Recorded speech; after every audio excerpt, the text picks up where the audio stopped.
it is the biggest FU to the hockey gods, and they go, watch this, your team's cooked. And you need to put that shirt down, use it as toilet paper, buddy. I'm not a rocket scientist or something, but I feel like Stuart Skinner should be somewhere in this picture. I seen that too. He was in the corner. Hey, wait here. Right, like they all. Like, what is going on? That's a good shot. I like that. I had to, man. What's going on, everybody? Welcome back to the Gameday Tarps podcast. This is episode 63, and the Eastern Conference Finals were kicking off tonight. It's the Carolina Hurricanes and the Florida Panthers. Florida Panthers taking the series 1-0 with a 5-2 win. Boys, what do we think of that game? Florida has found a groove that no one can match. What about Carolina? They were rolling in this. They were rolling in the second round, and they just got pumped tonight.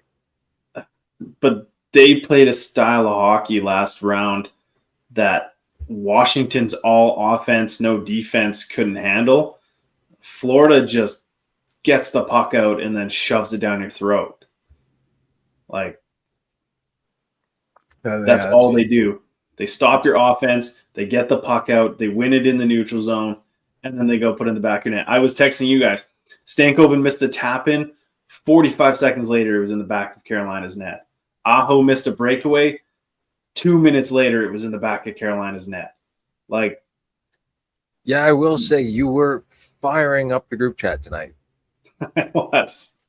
I'm just so mad at Florida that they're just dominating. And I don't know if we want to go back to the Leafs because the Leafs let us all down. No, we don't. We don't want to go back there. They're a thing of the past. They probably always will be. Yeah, Mitch Marner's going to look great in a Mammoth uniform. In a what? A Mammoth uniform? Mm-hmm. Okay. I don't know about that, but I saw a guy and I answered him on our X account, and he said, like, get rid of Matthews or whatever. Don't trade Matthews. He said, do not trade Matthews. Hang on to him.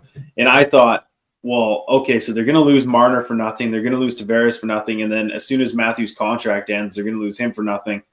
How can this team survive losing three of their best four players for zero assets? And then I saw someone be like, should the Ducks do Nylander for Lacombe 1-for-1 and then maybe like some I saw additive? that. I was like, what?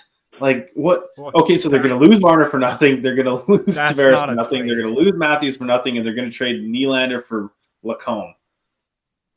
Like, yeah, Jackson that's Lacombe insane. they're in La La Land if they think that's going to happen. no, and it was like with additives too, like if you want to add a pick or whatever. But it's like that's still not enough. Nylander's like Zegras, and he's Lacombe plus a first. Just to get him out, if he was going to Anaheim specifically. He's not going anywhere. If he's going anywhere other than Toronto, he's going to be a Calgary Flame. So he's literally from Calgary. So yeah. But you think but you think he'd want to go play for the Flames? Give him a few years. Yeah, give them a few years. Once Perrick's like running the show there, and they got Matt Coronado like up to prime and stuff, like I think that's a team that you would want to play for, right? What about their goalie situation? I guess they have Dustin Wolf, but they need a backup. Oh yeah, but they'll find a backup. They've got what is his name? They've got a rushing backup goalie, Zavargin or something like that. Well, but they also have Devin Cooley. They have Dan Bladar still. Like they have goalies. I don't know. To me, I think you need like two solid to go win a cup. I think you need two solid goaltenders, unless the one's just gonna run it the whole way. But see that everyone who does tandem goaltending, they don't win. It's Vasilevsky, it's Bobrovsky, right? It's right. The Blues are a bit of an anomaly because Binnington came in late and won that for them. But Adin Hill went the whole way for Vegas, right? Like, right. It's been the guy who takes the net and runs with it, not the.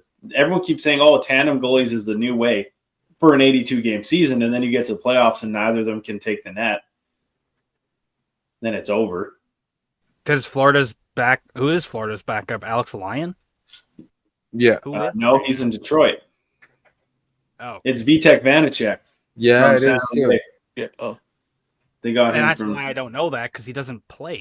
So Yeah, exactly. I think he's played 4 games for them since he got traded at the deadline.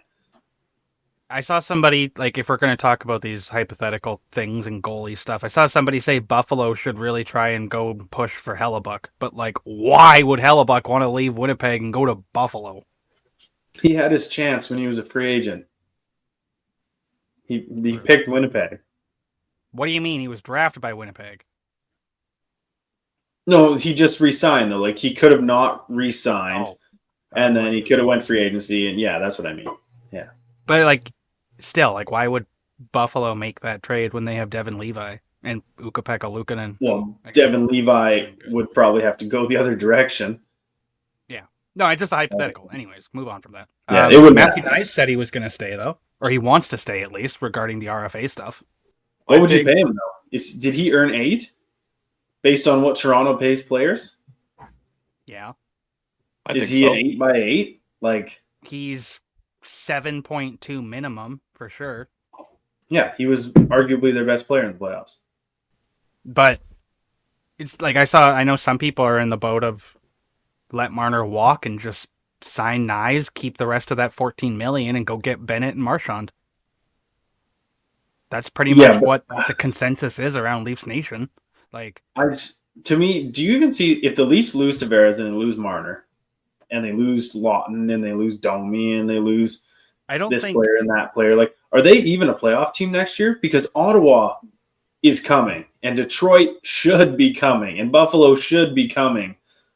So if they lose are Stolars and Wall good enough to get? Do you want to just throw in one more team there?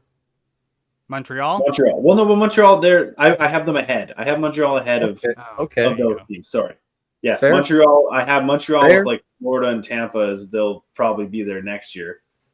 But like they need a power forward. They need like Josh Anderson is not the Josh Anderson of 2021 anymore. Like they need a power forward and a second line centerman before they're doing anything. Hey, Brock Nelson's available. Sam Bennett and Brad Marchand. Yeah, pretty much. Like if that's what they're gonna do, then give Benny the bag, which he's already proven he's gonna get this year. Like no matter where he goes, he's getting paid out of his ass. So give him the money, let him be your second line center, and then throw Marchand on the third line and have fun with it. Now, random off-topic question, but kind of on topic. Ekblad was 100% out the door in Florida when they got Jones. Is that the case? I think he is. Yeah, I think he's gone. I think he's not going to be back next year. Leading them in goals, leading them in points. His value is so high right now. Yeah, he's totally. He came back from suspension and was like, "Watch this! I'm the best player on the team." Like without him, they, Hagel doesn't get hurt.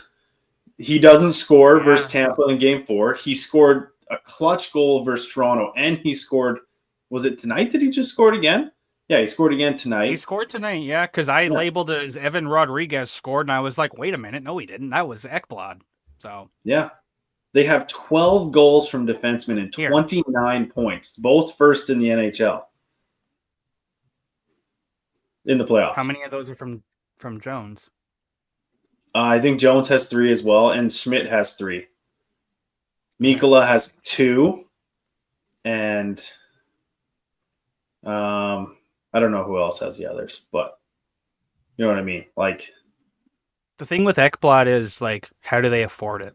When So the thing with Ekblad is it all comes down to Bennett.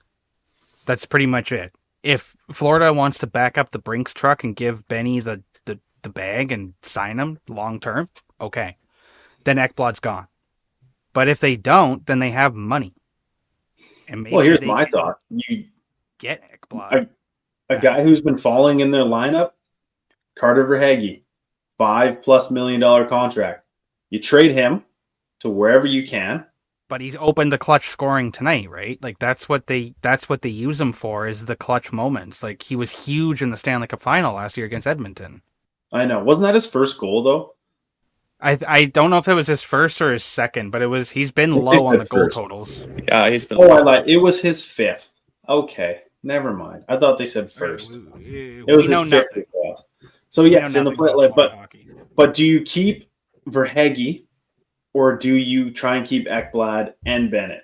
Right, like you let Vanacek go, his $3 million off the book, so there's $8 million.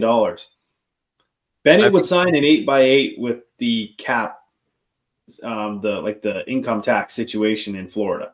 He would sign an 8x8.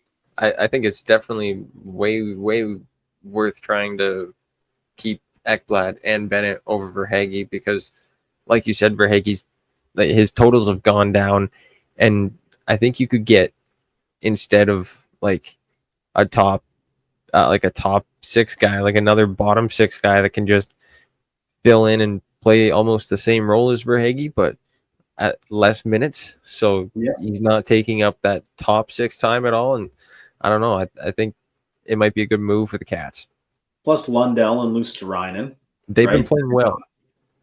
Plus the 5 guys that they have rotating in the bottom 6 are all going to make under $1 million next year. Greer, Gadjevich, Nosek. Nosek's a guy I like this playoff too. He's been playing like really high energy, high pace hockey. Well, that was actually such a cool thing. So that whole line, Nosek, Greer, and Gadjevich did not play a game versus Tampa. Florida lost 2 versus Toronto. Boom, a whole full line swap. They all came in, became the third line, and that changed everything versus Toronto. So I like that line, even though I hate them, but I like it.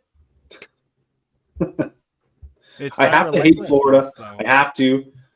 I was happy for them that they won their cup, but now they've been to back-to-back finals. They're about to match Tampa and go back-to-back. They've been to the 3 straight finals, have they not? This will be the third straight. Yeah, third straight. Right. I mean, part of me is proud because then it'll be like. Did you just say this will be the third straight? Excuse. This would be the third straight. They won last. They lost to Vegas. They lost to Vegas in their first one, and then the second one they faced the Oilers, and then they have a chance to go third for this year. Yeah. Exactly. So, is Carolina cooked? That's kind of what I'm wondering. No, they're not cooked. Can't they figure it out next game? Yeah. This is nothing against Carolina, but if you give Florida a game, here we go. It's over. No. Like if you give them a game, you were going to say over. They play boring hockey. I like the way Carolina plays because I get it. If you played 82 games the way that Carolina is playing in the playoffs, it's boring because you have fans coming to an 82 game thing. But if you want to win the Stanley Cup, you do what it takes to win. I don't care how you play. So as long as you win the game. Go to their first PK of the game where they were literally just playing offense the whole time. Like they were just shooting the puck on net to Bobrovsky, making him cover it, and just having another face-off in that zone. Like they were doing it pretty well. Ultimately, I think Verhaeghe scored on the power play, but still. Exactly. Go to where Verhaeghe had no defender at the back post or the front post, and he just walked in, and Freddie just curled into a ball, and he got roofed over. Unfortunately, I watch a lot of the same style as Carolina with Kamloops. So when I watch the Blazers and then I watch Carolina, I'm like, I'm watching the same team. This is fucking insane. It's like the same exact systems. Dump and chase, baby. Dump and chase. That's all it is. That's what happens when you're win by committee, not win by all-star. Yeah, true. Okay. I'm still gonna ride Canes though because I got them in my Stanley Cup final bracket. So Canes in 6, baby. Well, let me just curse the Canes because I said I hope the Lightning win. I said I hope the Leafs win, and I hope the Canes win. So the Canes are toast, and the Cats are going to the final again. Basically, is what's happening. Is like before we even get to anybody's predictions? Is it Edmonton versus Florida again? It seems to be, right? I honestly think it's going to be a rerun of last year. It looks exactly like it right now. Florida's been looking very, very dominant. Like, I know the Leafs had their embarrassing moments, whatever, against Florida, but getting blown out at home twice by this team, that's hard to do because the Leafs had a good year. Like, I take all the negatives for Toronto, but the one positive is they took a cup contending team to 7 games. Like, they're missing a piece, and that's what they got to find. in my opinion. I think obviously, the Stars didn't show up when they needed to show up. Like Game 7 was the biggest game for Toronto, and they blew it. So, but Florida's the dominant team. I think Florida's going to run it back again into the Stanley Cup Finals, and McDavid has unfinished business to do. And it's looking like Edmonton has been firing on all cylinders right now, beating the Kings and then beating Vegas. Skinner has found his groove. The Stars and Oilers series, I think, is going to go to 7. I think it's going to be a very close series, no doubt. But I have a rerun happening. I think it's going to happen. I just really, really, really question Stuart Skinner versus Ottinger. Ottinger maybe has been the best goaltender in the playoffs. Maybe. I posted that clip last game of him making the save, the insane save, and there were people filling our mentions this morning going, he didn't make a save. The guy shot it right into him. I'm like, I don't care. Otter still saved it, you idiot. He's in the net. Like, it could have been a defenseman. Yeah, like they all gave Brandon Carlo credit for his butt save. That was crazy. True. It doesn't matter if you're in the net and you stop the puck from going in, it's a save.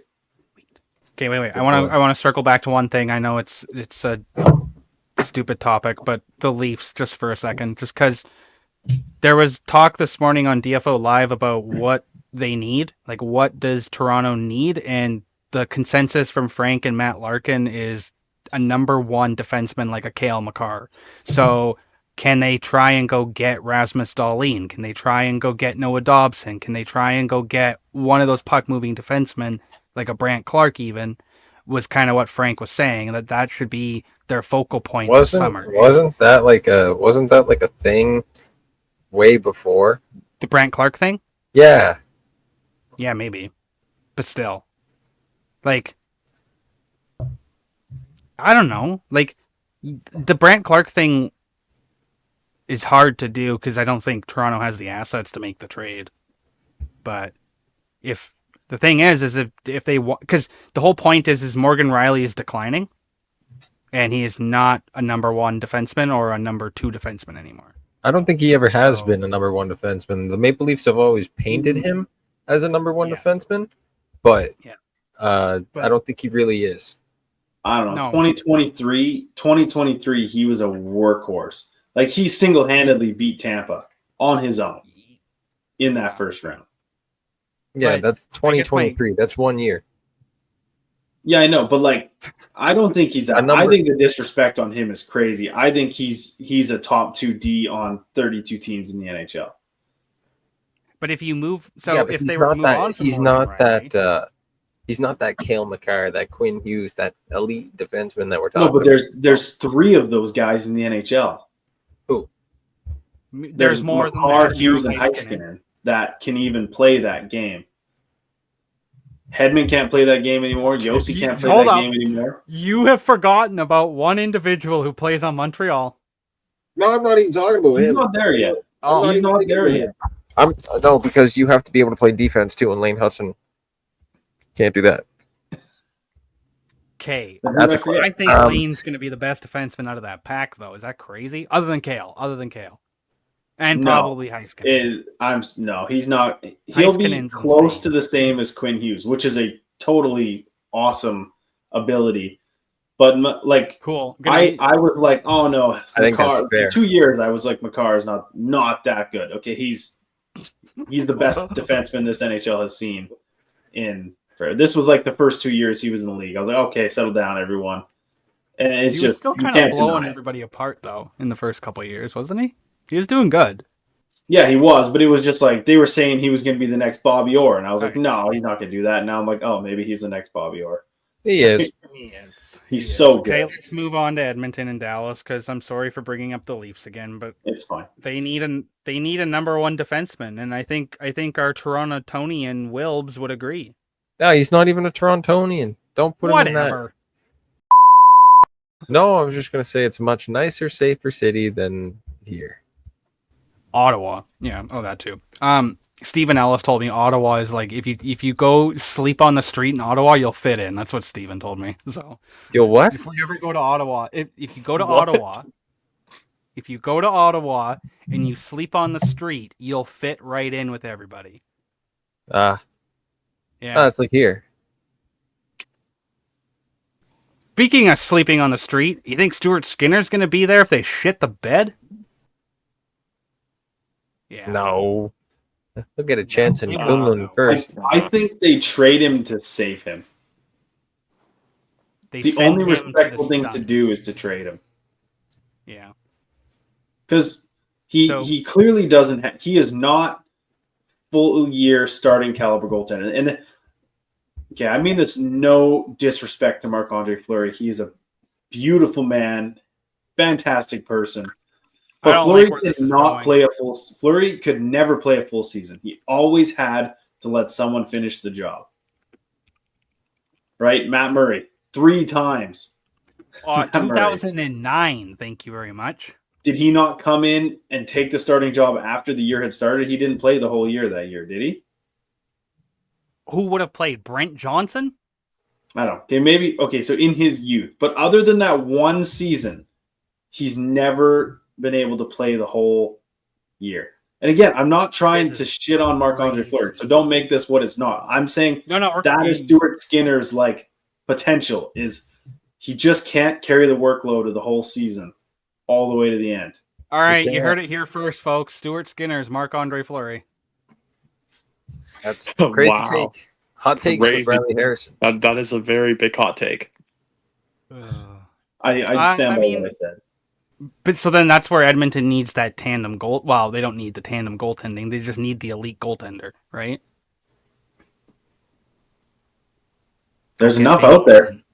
Go get Binnington. Don't you think they'd have to?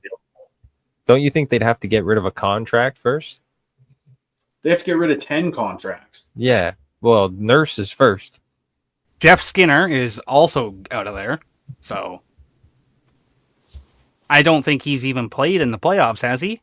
Yeah, he played the very first game, his first ever game, and he's been a healthy scratch ever since.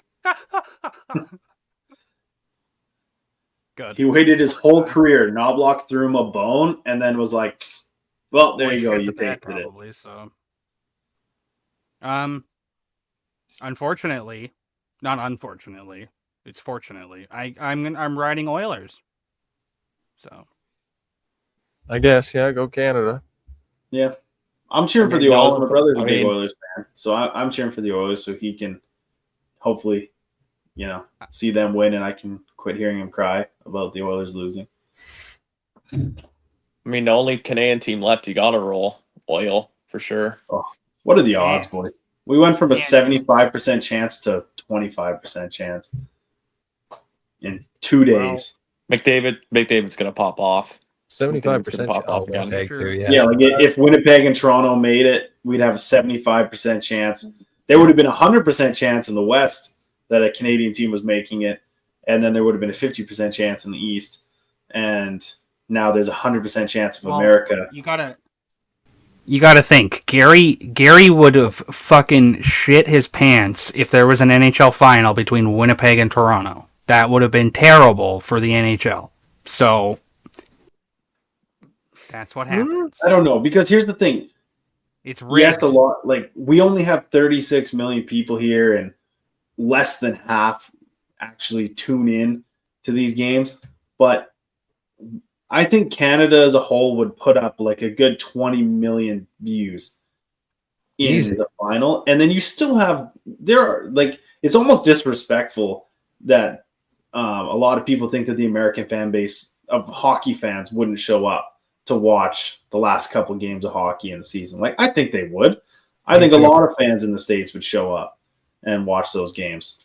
I also think there's a big rivalry that's been created between the city of Toronto and Jesse Pollock from Bar Down, since he's a big Winnipeg Jets fan, and he goes around the city of Toronto enticing the fans to engage in his antics with the Winnipeg Jets and the Toronto Maple Leafs. And I think it would actually be a good series, and all the media hype around Toronto would probably capture a lot of that. And I think this series would do really well on the social media side and the content side of things. So it might actually work. Yeah. I was so conflicted because you see Scheifele, right, just defeated in the box. How the hockey gods let that happen, They deserve to not be They're hockey not gods real. for that. They're not And real then after that moment. I was so sad, but then I saw Jesse Pollock's reaction, and I was kind of happy. It's just like, I love seeing this guy upset. It's like Biz. It was like I was happy to see Biz get dumped on after all hit. By the way, after Biz called out the Panthers when the Leafs were 2-0, Panthers went 4-1 after that and scored like 20 goals in 5 games. Curse. I guess Like, Biz. way to go, I Biz. guess the Biz curse is a thing now. I guess that's Biz, what we're gonna Drake, call it. No Bieber. more Bieber. Yeah, there you go. Yeah, all of them. What did you? Did any of you see the handshake line from that game between those two? And Oh, yeah. like Pete, The Stars watching game, the two yeah. coaches. Yeah, that was pretty cool. Like Pete DeBoer grabbing Scheifele and talking to him, and that was cool. That was good of him. I mean, like you can't how imagine that. That's just so tough. Well, But even Sam people Steele, who said, like, I don't know how he's playing. First off, he took a plane down to Dallas, Texas, was nowhere near his family, and his team was playing a game that day. What else was he gonna do? Right? 100%. Watch the game, and then go home. Like, he was there. He might as well play it. And he scored a goal. So, and it's a great way to get your mind off things. I know it's a huge thing to try to get your mind off of, but well, that's why. But at least he's not sitting there in the stands in a press box, depressed as shit. At least he's on the ice. Yeah, that's why. Like today on the sheet, like Jeff Merrick talked about that final image that they showed of Scheifele breaking down in the penalty box, and that's because that was probably the first moment he had to finally breathe and realize, holy shit, my dad has passed, and like all the emotions come up, right? Because like you said, he was distracted all fucking day, right? And then obviously hats off to Tom Ghilardi and the Dallas Stars organization for flying him on the private jet back to his hometown. That's fucking awesome. Kamloops Blazers owner, Kamloops local. The family's local to here, so cool to see that. There's some really good stories about the Ghilardi family here in town, but that's one of the all-time good ones. I wish it ended differently. Like I get, like, I just wish Scheifele wasn't in the box. It would have been way better if it was like he just stepped on the ice out of the box and then it went in, because then it's like, okay, good, it's over. Or if they won the game. Yeah. Or if they won the game, because 50% Canadian Cup. Yeah, but even Sam Steele, man, like Sam Steele in the post game made a comment and said like he was his heart was broken for Scheifele. No, I bet you everyone's was. So did you see what? Did you see the GoFundMe? Everyone raised like $55 at a time for Scheifele. I think that was pretty cool. Yeah, everybody did. The hockey community is bands together. That's what's good about it, right? Speaking of banding together, the Glass Bangers back. I am so excited. That dummies. So Oilers in 4. No. Glass Banger is 100% a curse. Oilers in 4. They're going in 7. Oilers in 6. Yeah. No. What do you think? Then Oilers in 7 is what I want. Uh-oh. Stars in 6 is what I think. Goaltending and the Moose is loose. Yeah. That's all you need to hear. Is the Moose better than the world's greatest player and the... He's loose. And yeah, you're not wrong. Yeah, I don't know, because think about this for a sec. Depth comes into it. When you look at the bottom 6, it really doesn't take much. When you got guys like Colin Blackwell, Jason Dickinson, they were in a conference final last year. I know Jason Edmonton wasn't. Dickinson is in Chicago. Really? Yeah. Yes, he signed he was one of the guys who signed 3 years ago he signed there. But continue with your point. You're right. Their depth is better in their bottom 6. He did too. No, there is. Yeah, the depth is way better. Defense, way better. Heiskanen, Lindell. You don't have a guy like Nurse that He sits The there. Oilers don't even have relies a on his partner. Orlandell type. Like that first pair clears. I mean, Matt Dumba is a scratch for the Dallas Stars. That says a lot. And he would be the third best defenseman on the Edmonton Oilers. The Oilers wanted him. So imagine how Edmonton feels seeing him in the fucking in the press box. I'd put Matt Dumba on my first pairing if I was in Edmonton, or if he was in Edmonton. Remember when he blew up Adam Lowry a few years ago? That dude just fucking cranks people. Do you remember when Matt Dumba got cut from the World Junior team twice in a row? Yeah, but I think it's because he kind of lacked something that they were looking for. So I would say though, the fact the Oilers have got here without Ekholm is still impressive, but I think the Oilers not having Ekholm is going to catch up to them. Mm-hmm. Like, the more they have to play Bouchard, man, the worse it gets defensively. It is a full circus show when he's out there. It's I've never seen a player so two-faced where from the offensive blue line in, he's like, let's just go by EA ratings, he's like a 90 overall player. From the blue line to his own goal line, he's like a 55 overall player. I've just never seen such a two-faced player. Ekholm returned to practice. Lane Hudson? Yeah, they get Ekholm for the final, but can they get there? They might get him this series. You think so? Because he participated in his first full skate with the main group yesterday, and he's supposed to take part in practice in morning skate tomorrow. Okay. So he'll probably be back. Maybe like mid-series, maybe. Okay. Yeah, we'll see. That changes a lot, though, if they get him back. Okay, is he rushing back, though? Yeah. They said he was done. They said he was not coming back because of how bad the injury was. He said, Ekholm said it to the media today or yesterday. He said, I didn't think I would even be in this position this quick. But now it's a matter of day-to-day basis. So they just probably jammed him with steroids. Just kidding. But they just probably jammed him with stuff, and that's why he's okay. Like, yeah. Nice word switch. Wow. Aaron Ekblad got a lot tougher when he returned. I don't know why. That's definitely what happened. Same thing with Thompson in the first round. He tore something. You don't go down that hard and then pump him. They pumped him with something, and he was in the next game. Like cortisone or something like that. I can't remember what it is, but it's like a cortisone is like for your nerves. It's what old people get when your hands get. Oh, okay, maybe not then.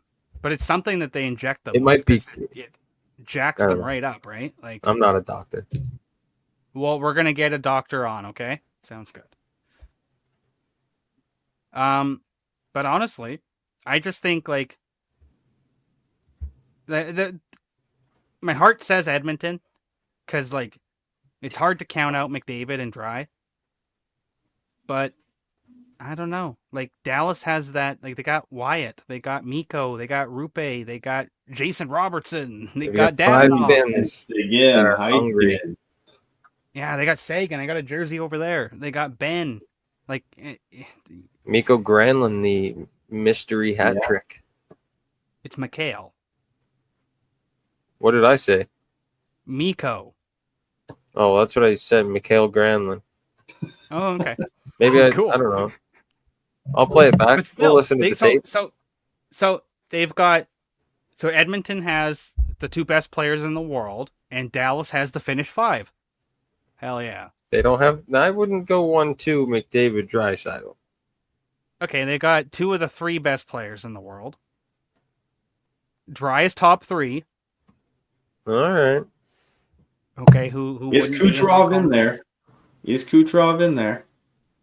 I don't know. Why are you sitting over there in Tampa land hoping I say Kucherov's name? Or no, I'm just saying. Is he in the top 3? Brandon Hagel for Selke. Kucherov has more points than anyone else not named McDavid in the last 5 years. Kucherov is McKinnon. Kucherov. I accept You that might have. because Kucherov can't play defense like those two can. He's But a I total think his liability. offensive skill set is higher than Leon Draisaitl's. Mr. Spatula Blade at the side of the net for a one-timer. Okay.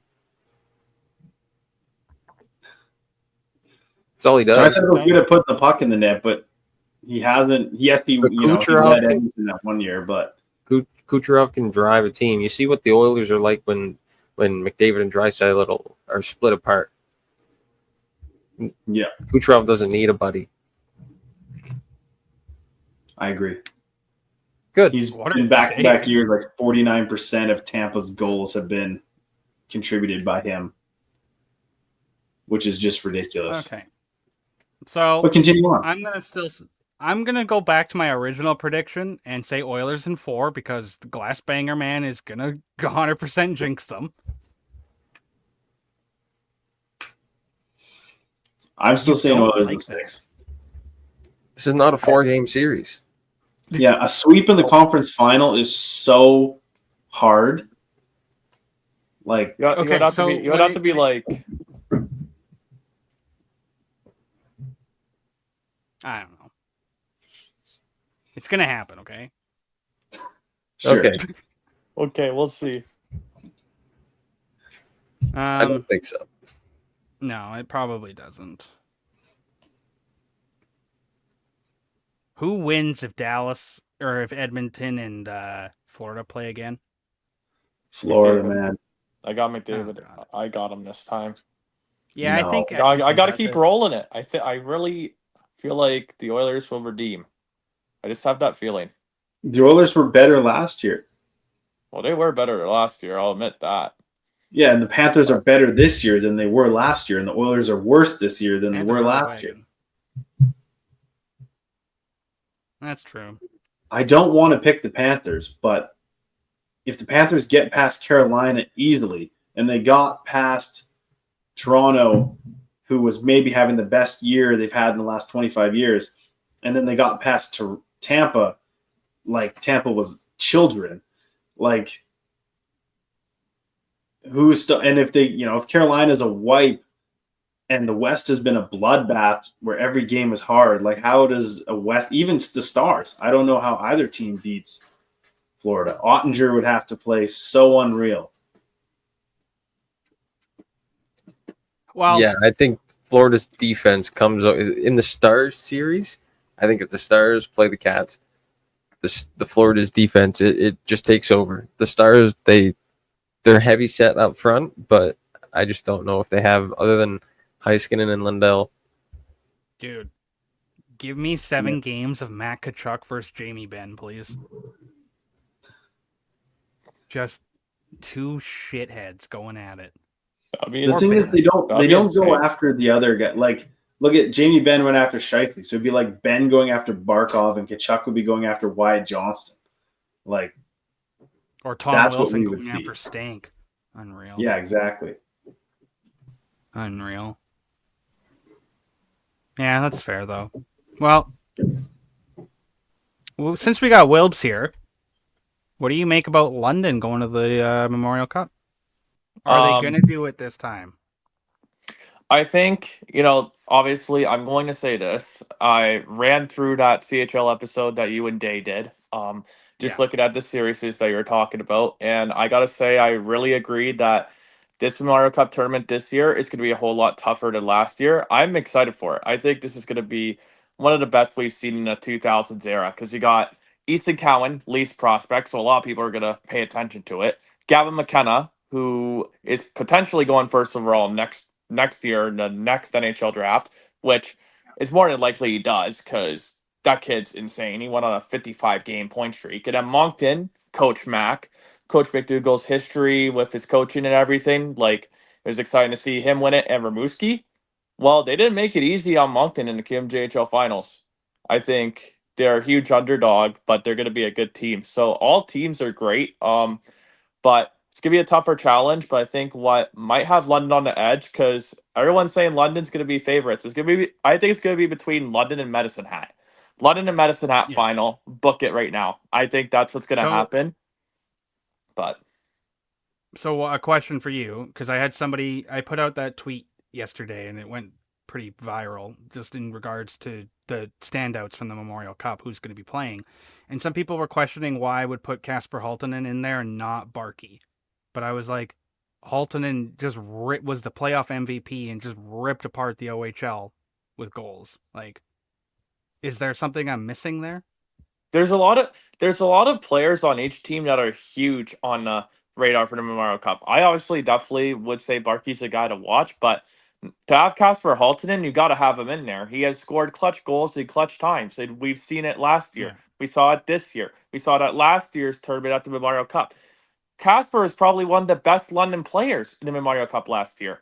So to have Casper on it is like you got to have Casper on that list. Like he won the OHL Finals MVP. He almost got 3 hat tricks in 3 games in a row, which is absolutely insane. Like that's hard to do at a stage where it's the finals, where all eyes are on you. Like you got TSN, you got a lot of viewership watching. So if you're scoring clutch goal, like you're gonna need that. You're gonna need that in the Memorial Cup. I have Casper on my watch list. I have my top 3 for each. And for London, I have Casper, I got Cowan, and I got Dickinson. Because Dickinson has been unbelievable this year, too. Yeah.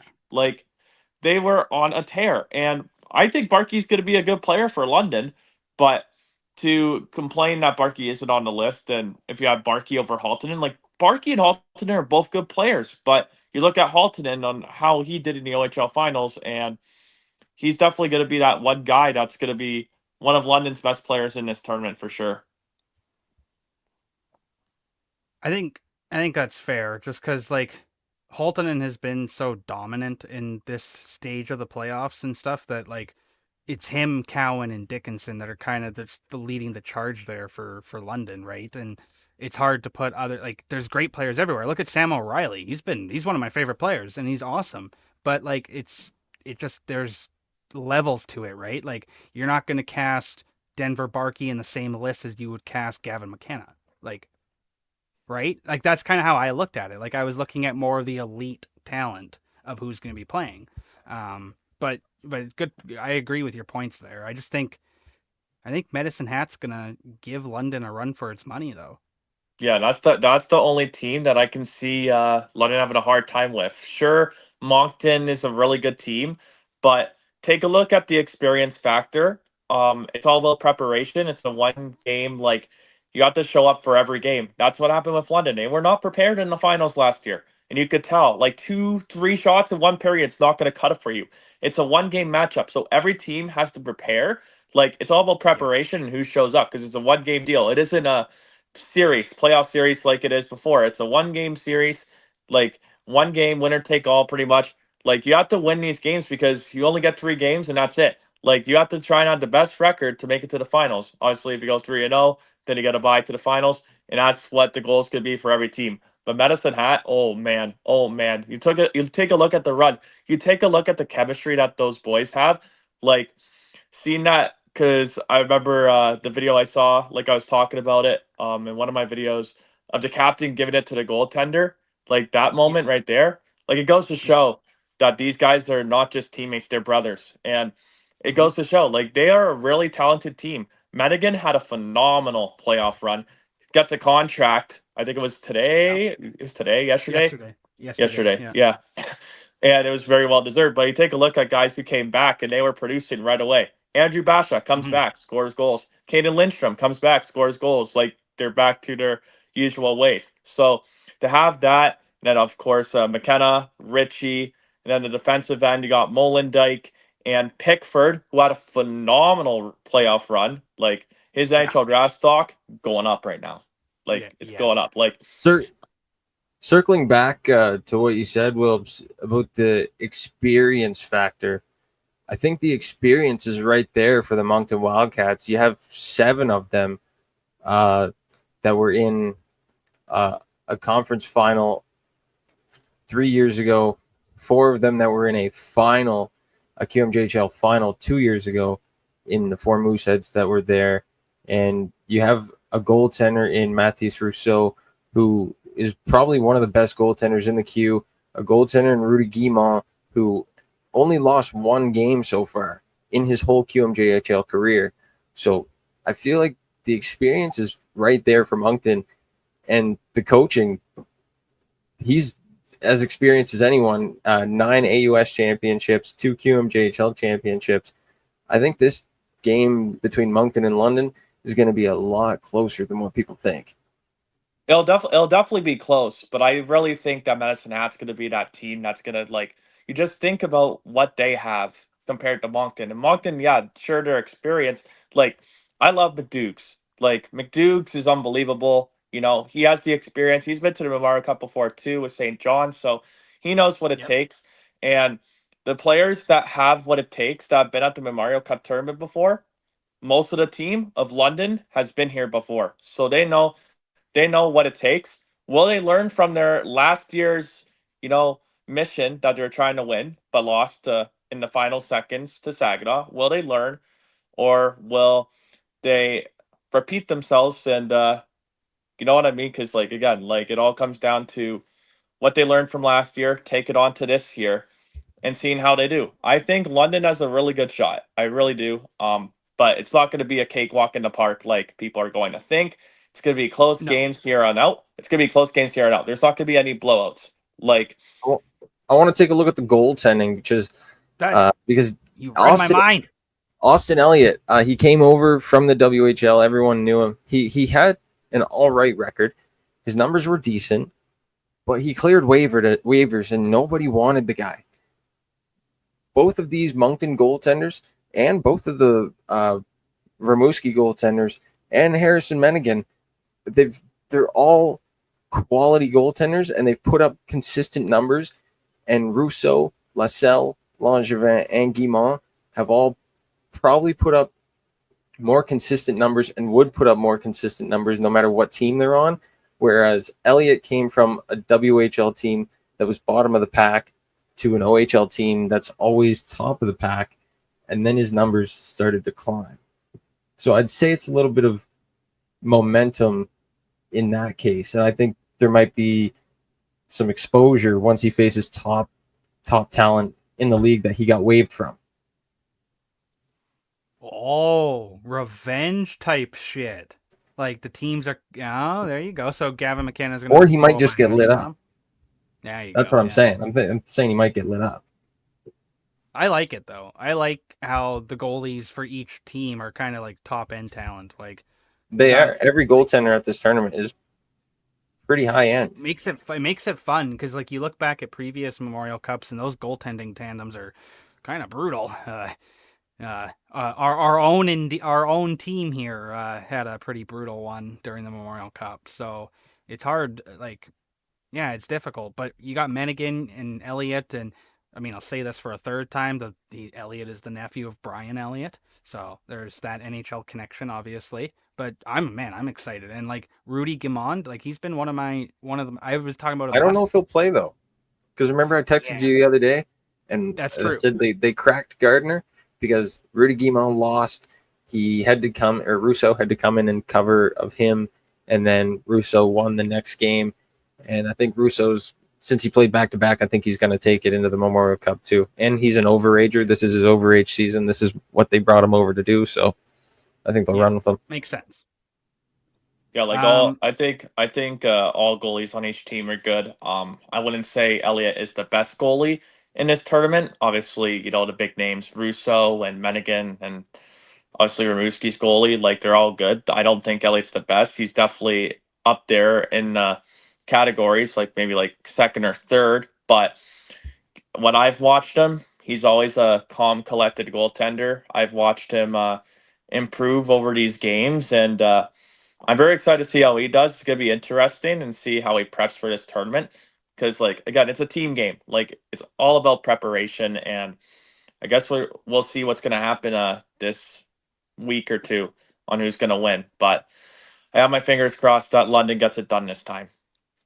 Okay, so yeah, your prediction's London. Ryley, we know you hate junior hockey. What's your prediction?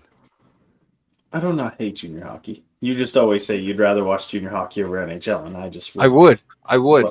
I know you all would. I'm the only one who wouldn't. But everyone keeps mentioning all these guys on Medicine Hat. but they keep forgetting Kamloops' own Matthew Ward is on the Medicine Hat Tigers. So I'm going Med Hat Tigers so a Kamloops boy can win the Memorial Cup. Big shout. That's good. That's future Game Day Tarps guest Matthew Ward. Hopefully. There we go. Okay, so since we're talking about the Memorial Cup, and since I was texting about the USHL Cup ending tonight, and Muskegon won it, Colby Cohen of Morning Cup of Hockey talked about this morning, and thought we were going a different direction there. What was I gonna say? Ryder Rich? Shh. No. Gotcha. Medicine Hat Tiger? Oh yeah. Oh yeah, no, that's all there is about Ryder Ritchie. There's nothing else. Yeah, people are gonna find out eventually. Fuck it. But seriously, on a serious note, he talked about how the USHL is trying to kind of talk more with the CHL, and we maybe potentially could see the Memorial Cup. Now this is all hypothetical, but we could potentially see the USHL champion join the Memorial Cup tournament and the Memorial Cup be centralized. Oh, so there's no host team. There's no host team anymore. I know what you mean. Right? And then it would be USHL champ versus WHL Q and O. And it would all be done in like Toronto or Montreal or wherever. No, fuck that. Sorry, excuse my language, but I ain't for that centralized shit. Get the big city out of here. The junior hockey in the CHL is for the small towns around Canada and these small cities that can't afford to have big major tournaments and big major teams. If you stick a CHL game in Toronto, if they stick a CHL game in this city, Toronto, I'm done. No more. Okay. The USHL needs to do a lot more. They've been so negative towards the CHL for years. They don't get to just get in the biggest tournament that the CHL has. They got a different president now, so he's trying to, fix all the shit that's kind of been in the past. So if they were to join with the CHL, where they maybe just each played each other one time, but then the USHL owned themselves and the CHL owned themselves, but they were joint ops, maybe then I would accept it.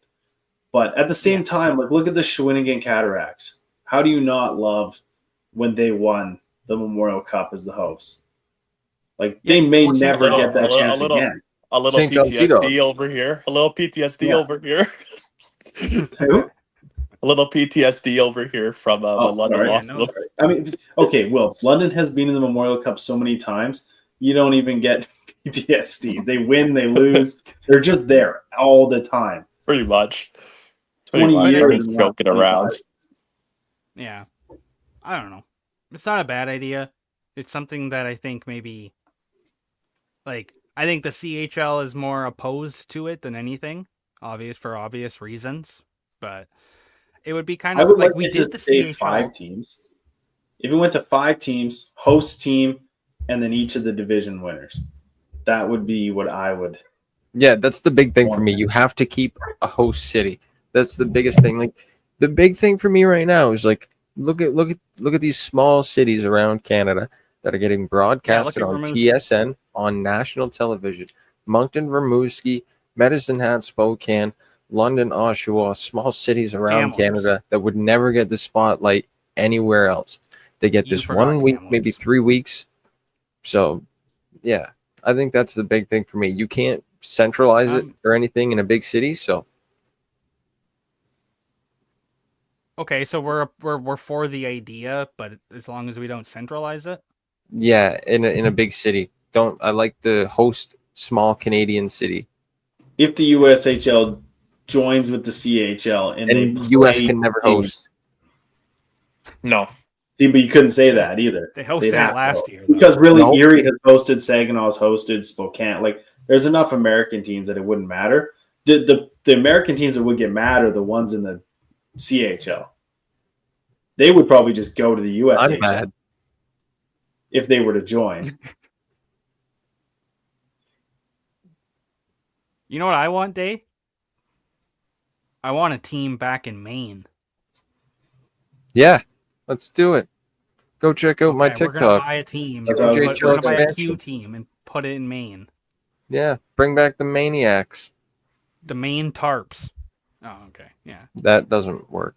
Yeah, go see Daeden's TikTok on that. Seriously, he has some great. There's I 5 agree. QMJHL expansion videos of possible places. 4 of them actually have been named, have been surfaced around here in the past couple of weeks. I've seen on media. One of them just will straight up not work, but check it out. And if you want a shortcut, they are on our website that I'll put in the link to this video as well. The Daeden just made this week, so they are all accessible through there. Go pump that.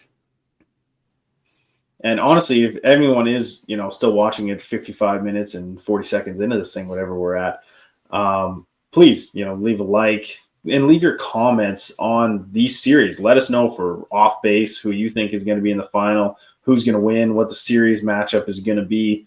Let's get some engagement going. We'd love to answer some comments and have some banter. If you think we're an idiot, we'll probably call you back out and have some fun in the comments. But let us know, and we'll have some chats about it. Oh, Ryley will for sure. Yeah, absolutely. I try to answer everyone. So make a burner on Twitter and go hit them up. Exactly. Just making my name. Yeah. Either way, though, boys, I think that's probably it for episode 63 of the Gameday Tarps podcast. So again, everyone, if you could subscribe, like the video, follow us all on social media. As you see, it's scrolling on the bottom. That would be awesome. And we'll see everyone in episode 64 of the Gameday Tarps podcast.